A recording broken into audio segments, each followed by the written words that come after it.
తల్లి. జగన్ ఈరోజు press meet పెట్టి మళ్ళీ పవన్ కళ్యాణ్ మాకు భయపడ్డాడు అన్న మాట మాట్లాడింది. దాని గురించి పవన్ కళ్యాణ్ అన్న భయపడ్డాడు కాదు కానీ ఉన్న వాస్తవం చెప్పిండు పవన్ కళ్యాణ్ అన్న.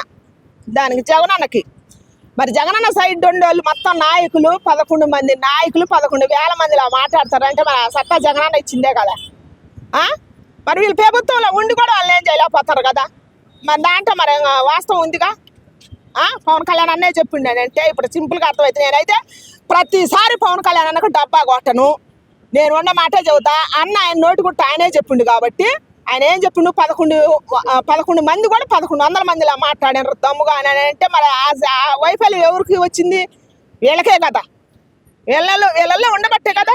తప్పు అర్థం చేసుకుని మాకు భయపడ్డాడు పవన్ కళ్యాణ్, మేము అసెంబ్లీకి రాకుండా పవన్ కళ్యాణ్ భయపెట్టాము అన్న పొగతో జగన్ మాట్లాడు.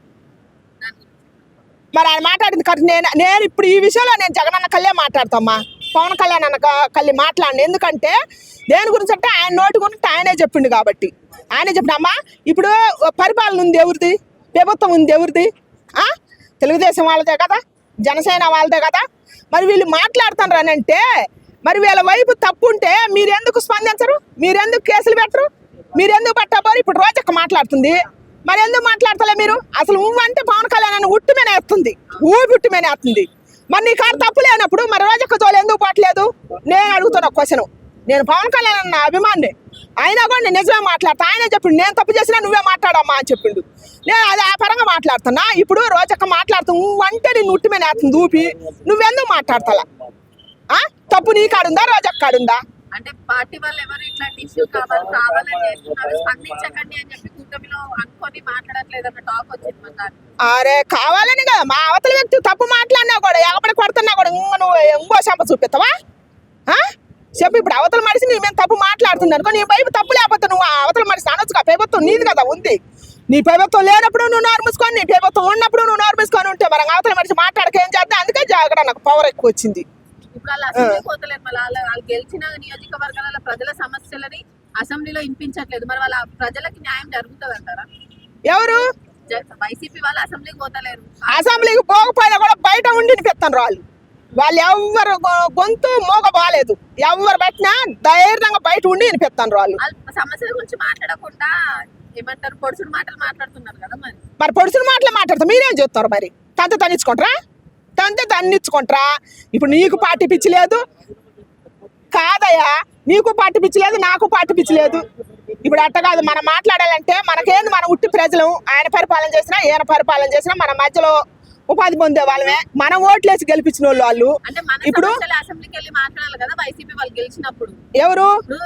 రాష్ట్రం అంతా అభివృద్ధి జరుగుతుంది. ఇప్పుడు అట్ట కాదు, మన సమస్యలు అసెంబ్లీకి వెళ్ళి మాట్లాడతలేదు, బయట మాట్లాడుతున్నారు. వాళ్ళు తప్పు మాట్లాడుతారా రైట్ మాట్లాడతారా మీకు తెలియదా? సమస్యల గురించి మాట్లాడతలేరు, వాళ్ళు కాలు తిట్టడానికే పెట్టుకున్నారు. మరి తిట్టడానికి పెట్టుకున్నప్పుడు ప్రజలు రెచ్చగొడుతున్నప్పుడు మీరేం చెప్తాను అంటున్నా. ప్రభుత్వం మీదే కదా అంటున్నా. నేను అనేది ఏంటంటే ప్రభుత్వం మీది, పరిపాలన మీది. యువతల వ్యక్తి తప్పు చేసినప్పుడు వాయిస్ రేజ్ చేసి ప్రజలను తప్పుతో పట్టించినప్పుడు ప్రభుత్వం మీది ఉంది కదా, మీరు ఏం చేస్తున్నారు అని అంటున్నా. నేను ఫస్ట్ కాస్త అదే మాట్లాడుతున్నా. వాళ్ళు ఏమంటున్నారంటే మీరు ప్రెస్ మీట్ లో పెట్టి కాదు అసెంబ్లీకి వచ్చి ప్రశ్నించండి, మమ్మల్ని మేము సమాధానం చెప్తాం మీకు అని చెప్పి కూటమంటుంది. మరి దానికి అసలు అసెంబ్లీ ఇప్పుడు కాల్ చేయాలనుకున్న నీకు అసెంబ్లీకి వచ్చి ఎందుకు చేస్తారమ్మా? ఎందుకు చేస్తారు? వాళ్ళు ఏ రకంగానైనా మాట్లాడాలి తలుచుకోండి. ఇప్పుడు ఒక తిరుపతి లడ్డు కాడ అంబటి రాంబాబు ఎంత చేసిండు, ఎంత మాట్లాడిండు, ఎంత సరదాగా లోపల పోయి బయటికి రాలేదా? అన్న బయటకు వచ్చిందా రాలేదా? కాళ్ళు రేగరేసుకుంటా. ఇప్పుడు రోజక్క మాట్లాడుతుంది, రోజక్క ఏమైనా జరిగిందా? ఏం జరగలేదు కదా. ఇప్పుడు ప్రజలు ఏమనుకుంటారు? వీళ్ళు మాట్లాడేదే నిజం అనుకుంటారు. ఇప్పుడు మాకేం తెలుసు అమ్మ, చదువు రాదు సంజ రాదు. ఇప్పుడు బయటకు వెళ్ళి మాట్లాడి ఇప్పుడు ఎంతసేపు నువ్వు మాట్లాడుతుంటే నీకేం అపాయం జరగట్లేదు అంటే నువ్వు మాట్లాడేది నిజమే అనుకుంటాం మేము. అంతే కదా వాస్తవానికి. ఇప్పుడు రాజకీయంగా నేను మాట్లాడతలేదు, ఓ మనిషి ఓ సామాన్య రాలుగా నేను మాట్లాడుతున్నా. ఎంతసేపు నువ్వు మాట్లాడుతుంటే నీకు ఏం నష్టం జరగట్లేదు అంటే నువ్వు మాట్లాడేది నిజమే కదా అనుకుంటాం కదా. ఇప్పుడు 11 మంది 1100లా మాట్లాడుతున్నారు, వాళ్ళకి ధైర్యం ఉంది మాట్లాడుతుంది అన్నది పవన్ అన్న. అంత ధైర్యం ఇచ్చింది మీరే కదా. ఇప్పుడు వాళ్ళ వైపు తప్పు లేనట్టే కదా. మరి అప్పుడు మాట్లాడాలంటే ఇప్పుడు తప్పు ఉంటే మరి అంత మాట్లాడే శక్తి ఎవరు ఇచ్చారు? మీరే కదా. మీరు ఎదుర్కోవాలి కదా, మీరు మాట్లాడాలి కదా. మరి మీరు మాట్లాడతలేదే. మరి చంద్రన్న అంత మాట అన్నా మీరు మాట్లాడలేదు. ఫైనల్ గా దయచేసి తప్పు లేనప్పుడు ప్రభుత్వం మీద ఉన్నప్పుడు ఎవరైనా సరే తప్పుడు వాగినప్పుడు ఎత్తి లోపలెత్తే సామాన్యులకు కూడా భయం ఉంటుంది. లాస్ట్ గా నేను చెప్పదలుచుకుంది ఇదే నాయకులకి, ఎవరికైనా ఆ నాయకులైనా సరే ఈ నాయకులైనా సరే పార్టీ పరంగా ఇప్పుడు మీరే పదవిలో ఉండేవాళ్ళు మీరే తప్పులు చేస్తారు, సామాన్య ప్రజలు తప్పులు చేయరా? అంటే ఇప్పుడు మాట్లాడరా? అట్లా చేసే కక్ష పూర్వకంగా రాజకీయం చేస్తుండు, కావాలని టార్గెటెడ్ గా అరెస్ట్ చేసినారని అంటారంటారు. అసలు రాజకీయమే నీచమే రాజకీయంగా మళ్ళీ కావాలని టార్గెట్ చేసేది ఏంటి? ఇప్పుడు వీళ్ళు ప్రభుత్వంలో వాళ్ళు ఎలా చదువుతారు? ఇప్పుడు మీరు ప్రభుత్వంలో ఉంటారు కాబట్టి మేము ప్రభుత్వంలో లేను కాబట్టి మీరు ఒకటి చేస్తే మేము రేపు వచ్చి నాకు 2 చేస్తామని ఖచ్చితంగా రాయి గుద్దే చెబుతారు వాళ్ళు. మరి దానికి భయపడి మీరు చేయట్లేదా? ఇప్పుడు అదే కదా అడగవలసింది. ఇప్పుడు ఒక ప్రజల పరిపాలించడానికి వచ్చిన నాయకులు ఎన్నాళ్ళు ఇది లేదు, ఈ రెచ్చగొడతాం లేదమ్మా. దయచేసి ఏపీలో ఎంతో మంది కుటుంబాలు ఆగమైపోతారు మీ నాయకులు పోయి శుద్ధి తెలుస్తుంది. జగనన్న కానీ చంద్రన్న కానీ పవన్ అన్న కానీ ఊరూరు కూలి చేసుకునే వాళ్ళు కూడా పార్టీల మూలాన కొట్టుకొని ఒక తల్లికి ఒక కొడుకు లేకుండా పోతుండు, ఒక బిడ్డకి ఒక తండ్రి లేకుండా పోతుండ్రు, ఒక భార్యకి ఒక భర్త లేకుండా పోతుండ్రు. ఈ పార్టీల మూలాన తెలుసా? పార్టీ పిచ్చితోటి తినటానికి పోలేకపోయినా కూడా అల్లో రామచంద్రాన్ని అలితేరి దేశాలు పట్టుకొని పోతారమ్మ. ఊళ్ళో వదిలిపెట్టి ఉండటానికి ఇల్లు సరిగా లేనివాడు కూడా పార్టీ జెండా పట్టుకొని ఊపుతుండమ్మా. మీకేం తెలుసు రాజకీయం పిచ్చి, అవతల రాజకీయం పిచ్చిలో. అందుకని దయచేసి ప్రజల్ని బాగు పెట్టాలి, వచ్చిన నాయకులు ప్రజల్ని బాగు పెట్టాలి కానీ రెచ్చగొట్టకూడదు. కొట్టుకొని చచ్చిపోతారమ్మా అవతల వైసీపీ నాయకులు, తెలుగుదేశం నాయకులు. ఉపయోగం ఏముంది వాళ్ళు నాయకులుగా ఉండి? అసలు ఉపయోగమే లేదు. వాళ్ళు ఇద్దరు చచ్చిపోతే పిడానా ఏపీకి మంచి జరుగుద్దాం అనుకుంటాను నేను.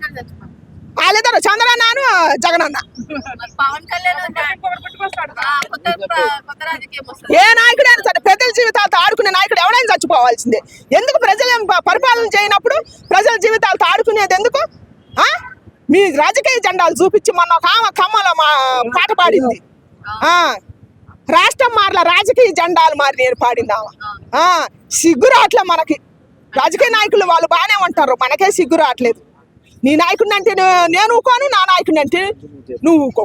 అట్లా జరుగుతుంది. ఇప్పుడు మన ఇద్దరు బాదుకుంటాం అన్నమాట, వాళ్ళ దాకా కాదు. మళ్ళీ జగన్ ఇప్పుడు పాదయాత్రకు వస్తా అంటున్నాడు. ఆయన బయటకు వచ్చినప్పుడు ఇద్దరు ముగ్గురు వస్తున్నారు. మళ్ళీ ఇప్పుడు రాష్ట్రం మొత్తం పాదయాత్ర చేస్తా. అసలు ఇద్దరు ముగ్గురు కాదమ్మా వీళ్ళు. ఇప్పుడు వీళ్ళు పరిపాలనలోకి ఎక్కినాక నేను చెబుతాను, వీళ్ళు పరిపాలనలోకి ఎక్కినాక ఎన్నాళ్ళు లేవు ఈ కచ్చలు, ఈ రాజకీయాలు లేవు. ఇప్పుడు ఏమైతుంది? వైసీపీ రాజకీయం కానీ తెలుగుదేశం రాజకీయం కానీ వీళ్ళు పరిపాలనలోకి వచ్చినప్పుడే వాళ్ళు తప్పుకుంటారు, వాళ్ళు పరిపాలనలోకి వచ్చినప్పుడే వీళ్ళు తప్పుకుంటారు. అట్ట కొట్టుకొని పాడైపోతారు రోలల్లో సామాన్య ప్రజలు.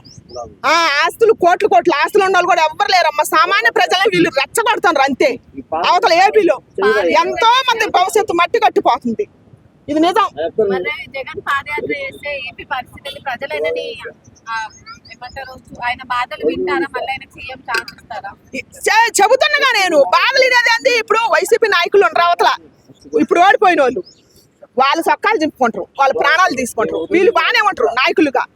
వీళ్ళు నాయకులుగా నిన్న 100 ఏళ్ళు బతుకుతారు. వీళ్ళు కొడుకులు కానీ తండ్రులు కానీ వీళ్ళు రేపు మనవళ్ళు కూడా వీళ్ళని పరిపాలిస్తారు. ఎవరంటే మా మనవాళ్ళని కూడా వాళ్ళు పరిపాలన చేస్తారు. వీళ్ళ బ్రతుకులు ఎప్పుడు నేలకే ఉంటాయి, వాళ్ళ బ్రతుకులు ఎప్పుడు ఆకాశాన్ని ఉంటాయి. అందుకని దయచేసి ఈ సత్యం తెలుసుకోవాలని కోరుకుంటున్నా. అవతల ఏపీ ప్రజల్ని కొట్టుకొని చచ్చిపోతారు ఈ రాజకీయ జెండాల వాళ్ళు. ఈయన పాదయాత్ర చేస్తే ఆయన పాదయాత్ర చేసి జనాలు చంపినాక వాళ్ళ శవాల మీద చేయమని రాజకీయ నాయకులు ఇద్దరిని పోయి